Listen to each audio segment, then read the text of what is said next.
കർത്താവിൻ്റെ അതിവിശുദ്ധ നാമം വാഴ്ത്തപ്പെടുമാറാകട്ടെ. ഉൽപ്പത്തിയുടെ പുസ്തകം 3-ാമത്തെ അധ്യായം അതിൻ്റെ 15-ാമത്തെ വാക്യത്തിൽ, ഞാൻ നിനക്കും സ്ത്രീക്കും നിൻ്റെ സന്തതിക്കും അവളുടെ സന്തതിക്കും തമ്മിൽ ശത്രുത്വമുണ്ടാക്കും.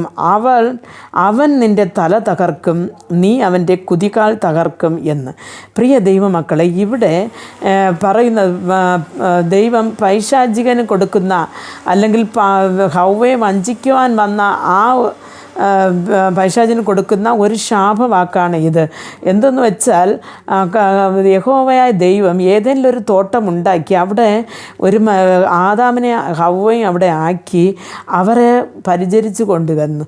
പക്ഷെ ദൈവം എല്ലാം അവർക്ക് ഉപയോഗിക്കുവാനുള്ള അവകാശം കൊടുത്തുവെങ്കിലും തോട്ടത്തിൻ്റെ നടുക്കിൽ നിൽക്കുന്ന വൃക്ഷത്തിൻ്റെ കനി മാത്രം കഴിക്കരുതെന്ന് പറഞ്ഞു. പക്ഷെ അവർ അത് അനുസരിച്ച് തന്നെ ഇരുന്നു. പക്ഷേ ഒരു ദിവസം ഹവ്വ ഒറ്റയ്ക്കിരിക്കുന്നത് കണ്ടും കൊണ്ട് ഇവൻ പതുക്കെ തന്ത്രശാലിയായ പൈശാചികൻ സ്ത്രീയുടെ അടുത്ത് വന്നിട്ട് പറയുകയാണ്, നീ ഈ പഴം കഴിക്കുന്ന നാളിൽ, അവൻ ചോദിക്കുകയാണ്, നീ യഹോവ എന്തെങ്കിലും പറഞ്ഞിട്ടുണ്ടോ എന്ന് ചോദിച്ചപ്പോൾ ഇവളെ വായിൽ നിന്ന് വീഴുന്നു, ഈ വൃക്ഷത്തിൻ്റെ ഫലം മാത്രം കഴിക്കരുത് എന്ന്. അപ്പോൾ അവൻ തന്ത്രപരമാണ്, ഇത് കഴിക്കുന്ന നാളിൽ നിങ്ങൾ ദൈവത്തെ പോലെ ആകും, നിങ്ങളുടെ കണ്ണ് തുറക്കപ്പെടും എന്ന്. പക്ഷെ ഇത് വിശ്വസിച്ചിട്ട് അങ്ങനെ ദൈവത്തെ പോലെ ആകേണ്ട ഒരു അതിമോഹം കൊണ്ട് ഹവ്വ പറിച്ച് കഴിക്കുകയും തൻ്റെ ഭർത്താവായ ആദാമിന് കൊടുക്കുകയും ചെയ്തു. അങ്ങനെ അവർ പാപത്തിലായിപ്പെട്ട് ദൈവസന്നിധിയിൽ നിന്ന് വിലക്കപ്പെട്ടു. അങ്ങനെ ദൈവസന്നിധി നിൽക്കാൻ പറ്റാതെ നിന്നവരെ വിളിച്ചിട്ട് യേശുക്രിസ്തു കർത്താവായ ദൈവം ചോദിക്കുകയാണ്, നിങ്ങൾ എവിടെ എന്ന് ചോദിച്ചപ്പോൾ ഞങ്ങൾ ഒളിച്ചിരിക്കുന്നു എന്ന് പറഞ്ഞു. ആ സമയത്ത് കർത്താവ് ഇവർക്ക് 3 പേർക്കും, ആദാമിനും ഹവ്വയ്ക്കും, ഇവരെ വഞ്ചിച്ച ആ ഒരു പൈശാചിക ശക്തിക്കും അവർ ശാപം കൊടുക്കുന്നു. ആ സമയത്ത് പറയാണ്, അവൻ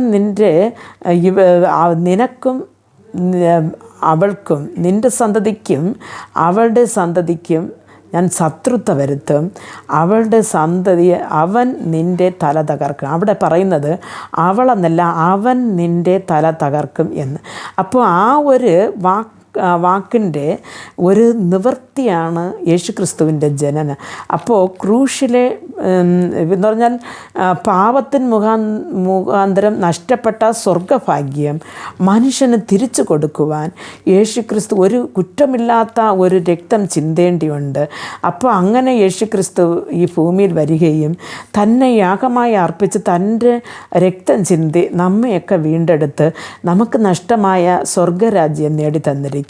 അപ്പോൾ ഇനി നമ്മൾ ആ ഒരു വഞ്ചനയിൽ വീഴാതെ പൈശാചികൻ്റെ തന്ത്രങ്ങളെ നാം മനസ്സിലാക്കി കർത്താവിൽ ജീവിക്കുമ്പോൾ നമുക്ക് ദൈവരാജ്യത്തിൽ ചെന്ന് ചേരുവാൻ സാധിക്കും. കർത്താവ് തന്നിരിക്കുന്ന ഈ വലിയൊരു രക്ഷയെ നാം കരസ്ഥമാക്കാൻ ഓരോരുത്തർക്കും ദൈവം കൃപ നൽകട്ടെ. പ്രാർത്ഥിക്കുക.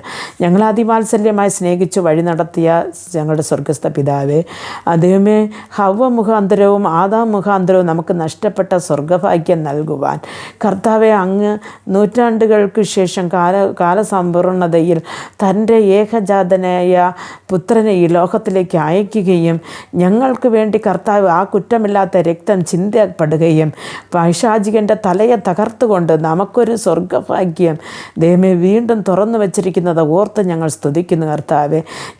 കർത്താവെ, ഞങ്ങൾക്ക് തുറന്നു തന്ന ഒരു സ്വർഗഭാഗ്യം ഞങ്ങളുടെ പ്രവൃത്തി ദോഷം കൊണ്ടോ ഞങ്ങളുടെ അറിവില്ലായ്മ കൊണ്ടോ നഷ്ടമായി പോകാതിരിപ്പാൻ ഞങ്ങൾക്ക് കൃപ നൽകണമെന്ന് പ്രാർത്ഥിക്കുന്നു. ഓരോ ദിവസവും അങ്ങയുടെ വചനത്തിൽ തന്നെ നിലനിന്ന് മുമ്പോട്ട് പോകുവാൻ ഓരോരുത്തർക്കും ദൈവം കൃപ നൽകണമേ എന്ന് പ്രാർത്ഥിക്കുന്നു. പ്രാർത്ഥന കൃപയോട് കേട്ട് മറുപടി നൽകിത്തരണം നല്ല പിതാവേ. ആമേൻ.